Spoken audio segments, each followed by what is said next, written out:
दिलों की धड़कन वतन की शान हो तुम, दिलों की धड़कन वतन की शान हो तुम, झुका ना सको कोई ऐसा अरमान हो तुम, तिरंगे की आन बान और शान हो तुम, ये मेरे प्यारे भारत मेरी जान हो तुम।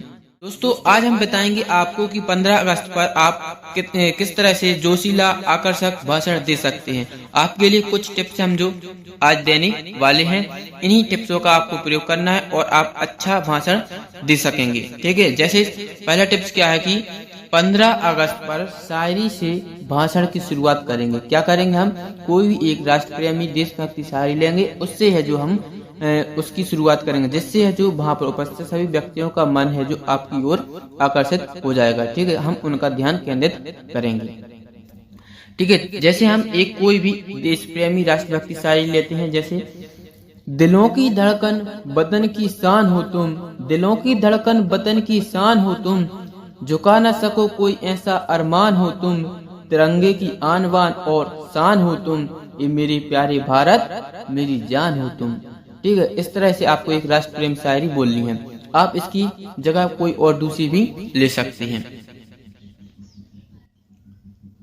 अब हम दोस्तों अपने भाषण की शुरुआत करेंगे। ठीक है, तो आपको सबसे पहले क्या बोलना है, प्रिय साथियों, या फिर क्या कहेंगे हम, आदरणीय शिक्षकगण, या फिर मंच पर उपस्थित सभी वरिष्ठ अधिकारी या फिर व्यक्ति। ठीक है, या और बोलेंगे हमारे सभी सहपाठी छात्र। अब उसके आगे आपको भाषण देना शुरू करना है। जैसे हम सब ये तो जानते हैं कि 15 अगस्त 1947 वो दिन था जब भारत ने ब्रिटिश शासन से आजादी हासिल की, देश ने स्वतंत्रता की नई सुबह देखी। ये दिन हमें हमारे वीर स्वतंत्रता सेनानियों के त्याग और बलिदान की याद दिलाता है। ठीक है, उन्हीं की बदौलत हम आज एक आजाद देश में सांस ले पा रहे हैं। ठीक, इस तरह से आपको आराम आराम से बोलना, जिससे आपका भाषण दूसरे व्यक्तियों को अच्छे से समझ में आए और आकर्षक लगे। अब इसके आगे देखेंगे, लेकिन आज का दिन केवल अपने इतिहास को याद करने का नहीं है, ये तारीख हमें हमारे वर्तमान और भविष्य की दिशा तय करने की भी याद दिलाती है।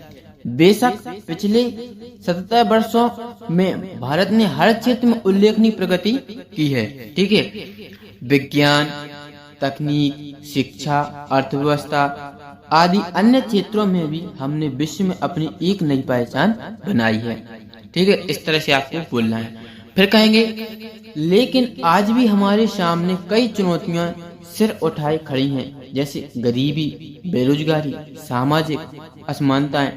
इन्हें दूर करने के लिए हमें एकजुट होकर काम करना होगा, क्योंकि इसके बिना आजादी अधूरी है। तो क्यों ना इस स्वतंत्रता दिवस पर हम सभी यह संकल्प लें कि देश की प्रगति में अपना हर संभव योगदान देंगे, भारत को एक मजबूत, समृद्ध और समावेशी राष्ट्र बनाने के लिए अपने स्तर पर जो बन पड़ेगा उसको करेंगे। ठीक है, इस तरह से आपको बोलना है, इतना आपको कहना है। और यदि आप और बड़ा बनाना चाहते हैं तो आपको अपने विचार इस भाषण में व्यक्त कर देने हैं। ठीक है, बीच में आपको जो भी अपने विचार हो उसको व्यक्त करना, और बीच में आप एक राष्ट्र प्रेमी शायरी कोटेशन लिख सकते हैं, वो भी बोलेंगे तो थोड़ा और भी आकर्षक हो जाएगा।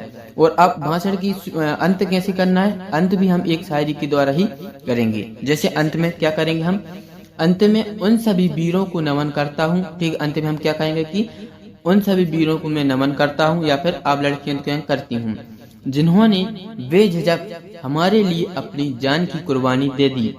आइए हम सभी मिलकर कहें, जय हिंद जय हिंद। ठीक है, अब लास्ट में आपको एक इस तरह से शायरी बोल लेनी है। हर तारे में तिरंगे का नूर होगा, हर तारे में तिरंगे का नूर होगा, हर दिल में भारत माता का गुरूर होगा।